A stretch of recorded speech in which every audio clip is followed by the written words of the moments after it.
This is your Bronze Star that was presented to you. Would you read the citation? Me? Yeah. Do you mind doing this? Because I think it sums up a lot of what you told us today, but also it sums up the recognition that the United States Army knew you were out there. Would you do that for us, Jim? The following officer has been awarded a Bronze Star Medal.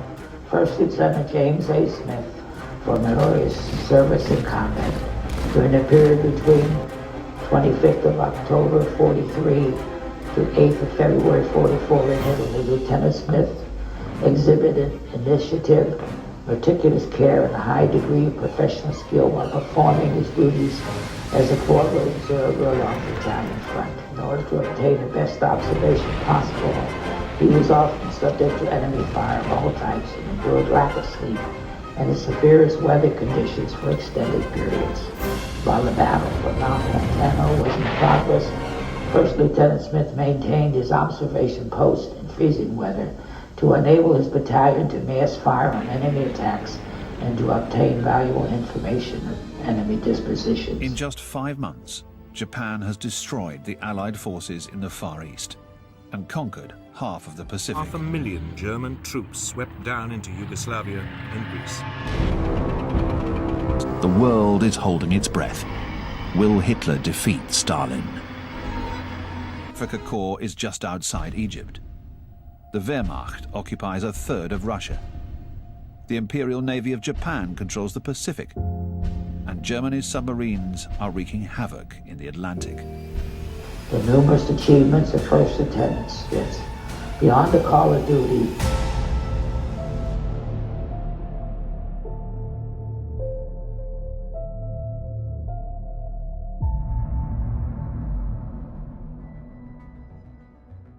"22-year-old Lieutenant James Smith was aboard an American troop ship traveling across the Atlantic Ocean to North Africa.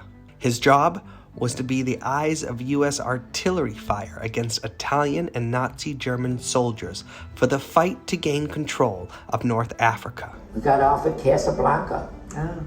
Talk about exciting, though. Yeah. You look out of your ship and you see a city like you've never seen before. All these white stucco. It's like those people never hit any wood. Yeah. And everything was a white stucco with a different kind of roof on it. And it seemed like, as you look out across and see the city, the buildings were piled on top of one another. Was it a pretty sight? Well, yeah, at first, till you got in there, and it wasn't so very pretty. Lieutenant James Smith arrived at a large army outpost in Casablanca, as seen here. They were sent as a replacement unit for the dead, captured, and wounded Allied soldiers fighting in North Africa. At the time, Jim and his troops learned that the Germans had just broken through in nearby Tunisia. They traveled by train to Algeria as intense battling between Allied and Axis forces continued. He was put on a tanker ship that was taking British and U.S. soldiers up the Mediterranean Sea to join the fight in Tunisia. You have no idea what a tanker is. It's a big ship loaded with gasoline. Now, when a tanker is hit by the enemy, there is nothing left. I don't even think your eyebrow is left. You are just blown to pieces.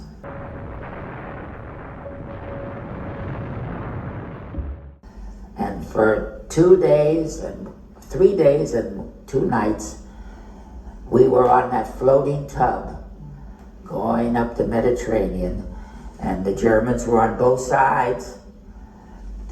And 2 airplanes came over and circled around up there.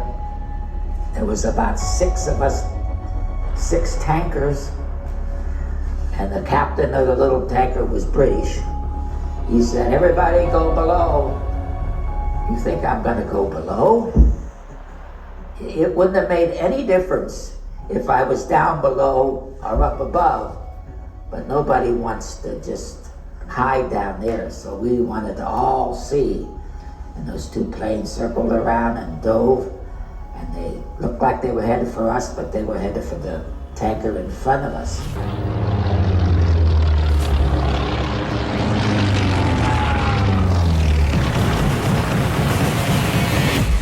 And they missed, and we all cheered, and then they flew away as fast as they could. Jim later wrote that the officers concluded that the torpedo was likely a dud built from Polish workers who had been forced into labor factories by the Germans during World War II. They all gave a cheer for the Polish workers. And then I got up to Tunisia, and then I was getting close. He was set to join the 17th Field Artillery Group, who had actually fought in World War I, but the group had just been badly beaten by the Nazis because the German tanks had overran them. Lieutenant James Smith was about to enter the fight. I joined the outfit. I sat down with their commanding officer, an old guy from World War I, and he gives me a big pep talk, you know. You're joining the 17th Field, and I'm sitting on a cot, and he's sitting on a cot next to me in a little bitty tent. Yeah. And he's telling me how great the history was, and that you go in there and keep up the good work. Okay. You know, that rah-rah stuff don't work anymore. And then I was taken in the Jeep and I joined my unit. Well, I got down into the unit, and you'd think that somebody would come out, you know, and welcome me, you know. Yeah. I think that my commanding officer, the captain, he looked out and he saw little old me out there, you know. And maybe he thought the replacement was going to be some big, tough guy. Yeah. And I had to scramble at first, climb aboard any one of the truck side. And then the truck start driving. And at night we would drive on the road, and way up ahead I could see the flashes. And then getting closer, I could hear the shells hitting. And then I finally became part of the unit. And then I started, it was Holy Week of 1943. And they had the nerve to send me, and I had no previous experience. In fact, I had very little experience, period. Even back home in Cincinnati, I was not a streetwise kid. And they sent me right up to the last hill. And I arrived, and the American soldiers were arriving, and the British were leaving. And this British officer, he said, "Hey, Lieutenant, there's a deep hole up there, all ready for you." And I went up, and the hole was so deep that I could walk up into the hole and my head would never appear above the hill. So I was there 20 minutes, and the Germans started the firing artillery at the hill. And it was one thing if they were aiming at the hill, but they weren't aiming at the hill. They were aiming at my hole. And I realized then that the Germans knew where that British officer was, and they knew that we were coming in. They knew the Americans were coming in. So they started shelling my hole.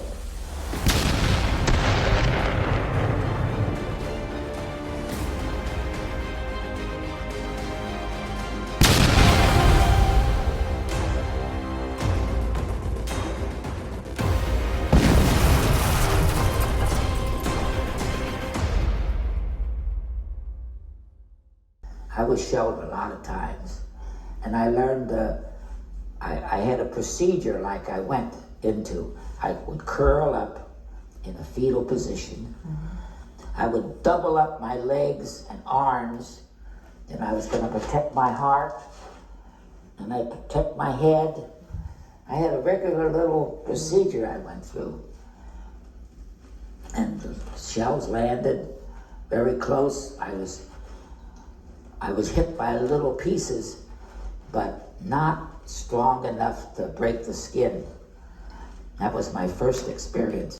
Lieutenant Smith had entered the Tunisian Campaign, a secretly orchestrated, massive plan formed by U.S. and British forces to win control of North Africa from the Axis forces. During the first few years of World War II, Britain and Germany had been fighting in North Africa. Germany, led by the famous Nazi leader Erwin Rommel and his Afrika Korps, had been beating the British, forcing them to retreat all the way to Egypt.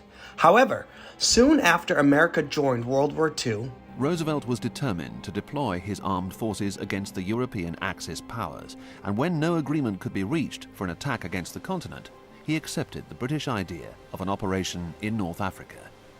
It was decided that instead of joining the British in Egypt, a new American force should be sent to the other side of the North African region. Operation Torch saw the successful invasion by Allied forces into Africa. It also marked the first time British and American troops joined together as a single army. Fighting immediately erupted. Rommel's soldiers counterattacked relentlessly. Highlighted by some of the largest tank battles in history. Months of fighting ensued, with both sides shipping many reinforcements to the region. The Allied forces were able to push Rommel and the Axis forces into Tunisia. By the end of April the 6th, the Axis Army Group Africa was heading north towards the vicinity of Tunis itself, as Patton's American Second Corps engaged from the rear. The following day, Second Corps joined up with the advance units of Montgomery's force. First Army was now joined with Eighth Army, and the final engagements of the battle for Tunisia were just days away. I was the eyes Right. for the artillery. Right. And the artillery is there to support the infantry. So that if I spotted a German machine gun, I would try to fire, they'd fire a shell and I would say, you're 100 yards over, you're 50 yards to the right, and I would try to land right in on it. And if there was a tank attack, then that was my baby. I had to, because the infantry are going to stop those tanks. I had to, and I didn't know from nothing.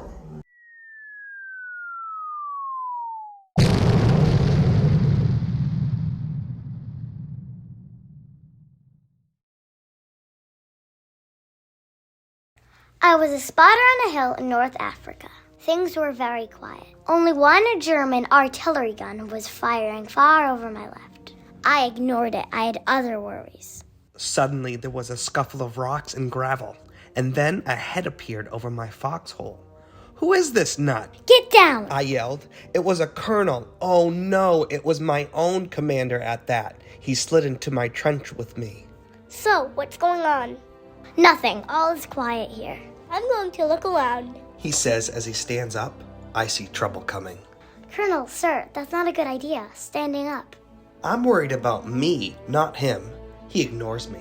Then he hears that lonesome enemy gun. He grabs my telephone and yells. I want a gun to adjust on that German gun. Now in his excitement, he stands up. He adjusts artillery fire on that lonesome gun. The German gun stops firing, and without a word to me, he turns and leaves. Bullshit! Now I know what's going to happen next. They saw the enemy who started all this. They know exactly where he is. So they are going to get even with whoever it is. So they are going to blast that guy up there. As it turns out, it's me. And here it comes. Pop! When the gun fires, Whistle. Wham! the first shell lands halfway down my hill. I'm already curled up in my hole. Pop! Whistle! Wham! Getting closer. Pop! Wham! Now dirt and dust flies around. Pop! Whistle! Wham! That one went over the hill. Pop! Wham! Wow, that was close, then closer. Amid all of this, my phone rings. Smitty, can you locate that gun? My phone flies out of my hand, but I grabbed that phone, held the on button. Pop! Wham! Everything shook on that one, including me. I'm being hit, but fragments do not cut my skin. I wanted headquarters to hear. Maybe the colonel will learn what he did to me. Well, 12 shells were fired at me. At that point, I believe the enemy figured they had punished me enough. They stopped about 15 minutes later. I moved around a little, but never left my hole. By the next day, I knew exactly where that gun was, and they knew exactly where I was. 2 quiet days followed. No one fired. It was survival for both of us. You fire at me, we'll fire at you.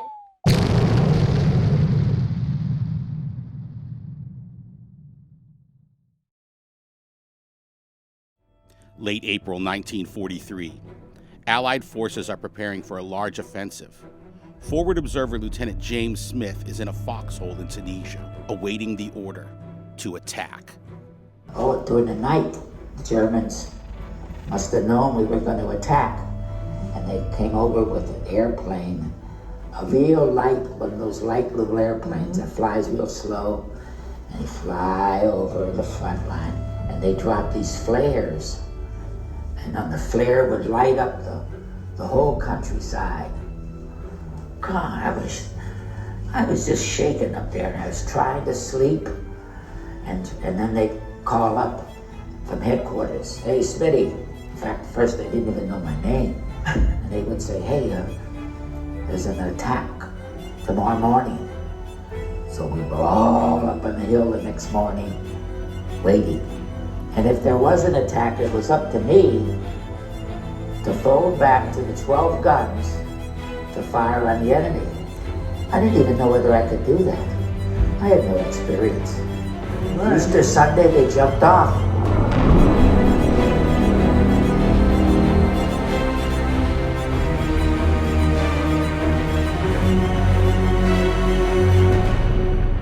Hitler had ordered that von Armin's men should fight to the end.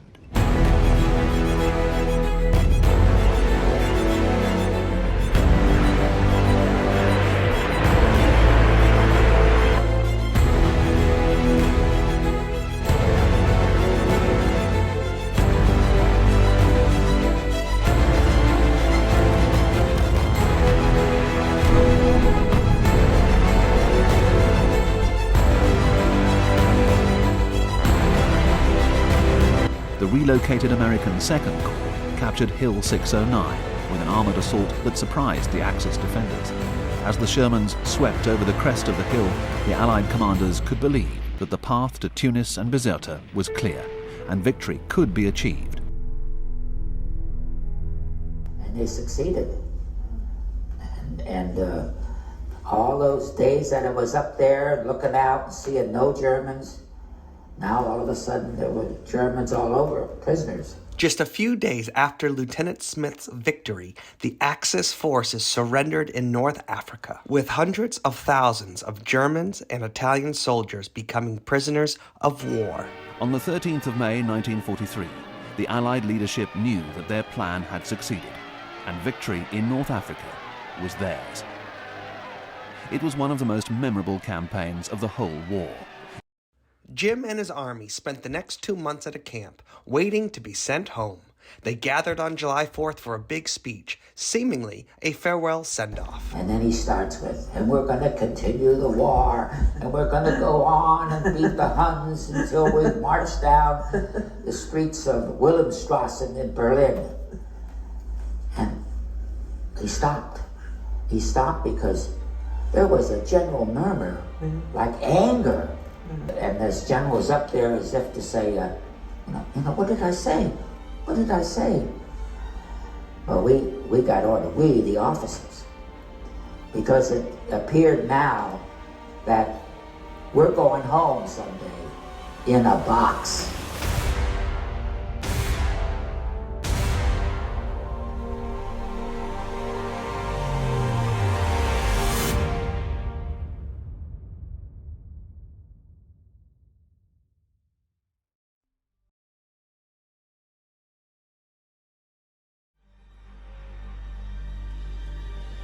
It's something like a movie. Who would ever think of something like this happening?